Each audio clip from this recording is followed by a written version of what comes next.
কালিমা স্বয়ং দা পথ প্রদর্শক কোমর দুলিয়ে দুলিয়ে চলে যাচ্ছেন, আবার পেছনে ঘুরে ঘুরে তাকাচ্ছেন যে আমরা আসছি কিনা। আমার না মানে গাইজ আই থিঙ্ক বাইরে কোমরা লাগতেছে, কোন লাগতেছে আমি জানি না, এদিক দিয়ে তো গর্ত হয়ে দেখতেছি, বাট ওকে। সামনে দেখি রয়েছে না ওমাকে বান্ধব বাচ্চা বলটুস আরে না ইন্না সব কোনো মেরা দেই চিন্তা করি পিতারে ভাই। तो पिछले दिन हम जिस मंदिर पे गए थे उधर একটু আগেই আরেকটা মন্দির আছে, ওইটা হলো রামকৃষ্ণ মন্দির, আর ওইটা অনেক ফেমাস। তো हमने सोचा कि चलो जाया जाए, इतना आ ही गए हैं। তো তারপরে যাই আসা দেখি পলাশ ফুল গাছ দেখা, সেটা তো মনটা কি খুশি হয়েছে, একদম কাছের থেকে পুরো একদম ফুল ভর্তি গাছ দেখছি। তারপরে এখানে একটা আমলকি গাছ, এটার মধ্যে ছাতাও আমলকি আসিল না।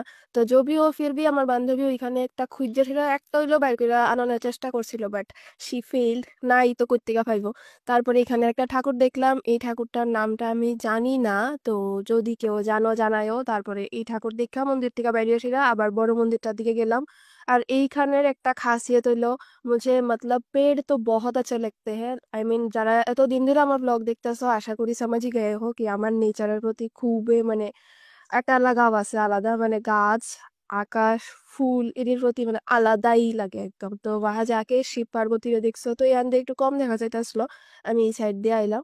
আর সেটা দেখো অনেকটি ঠাকুর, তারা তখন ঘুমাইতে আসলো, তো যে কারণে দরজা টরজা বন্ধ আছিল, জাস্ট সাইডের থেকে একটু ক্যাপচার করে নিয়ে আইছি, কোনো डिस्टर्ब करिनी, कारण परे আমার लाइफ डिस्टर्ब করে দিব। তারপরে इसके बाद यहाँ पे पीछे का नज़ारा कुछ ऐसा है, खाई है नीचे, फिर यहाँ पे देखो। इसके बाद हम लोग नीचे वाला मंदिर पे जा ही रहे थे कि देखा यहाँ पे टार्जन का दोस्त आ गया है, तो है तो यहाँ ने स्टंट देखा ही दसलो। तो हम भी सोचा कि चलो कुछ दिखाई देते हैं, तो उसके साथ बातें कर रहे थे, कज আমরাও বান্দরের থেকে কম যাই না। আর নিচে দেখছো নি কুকুরটা, মানে এটা ওই স্টার্টিং এর থেকে আরেকটা মন্দিরের থেকে যে আমরা লগে লগে আইতাছে আইতাছে আইতেই আছে, মানে হি বি লাইক আমিও ঘুরোনা লেগা বন্ধু বান্ধব হয় না, তোরা আইসস বাস ওকে ঘুরে নেই।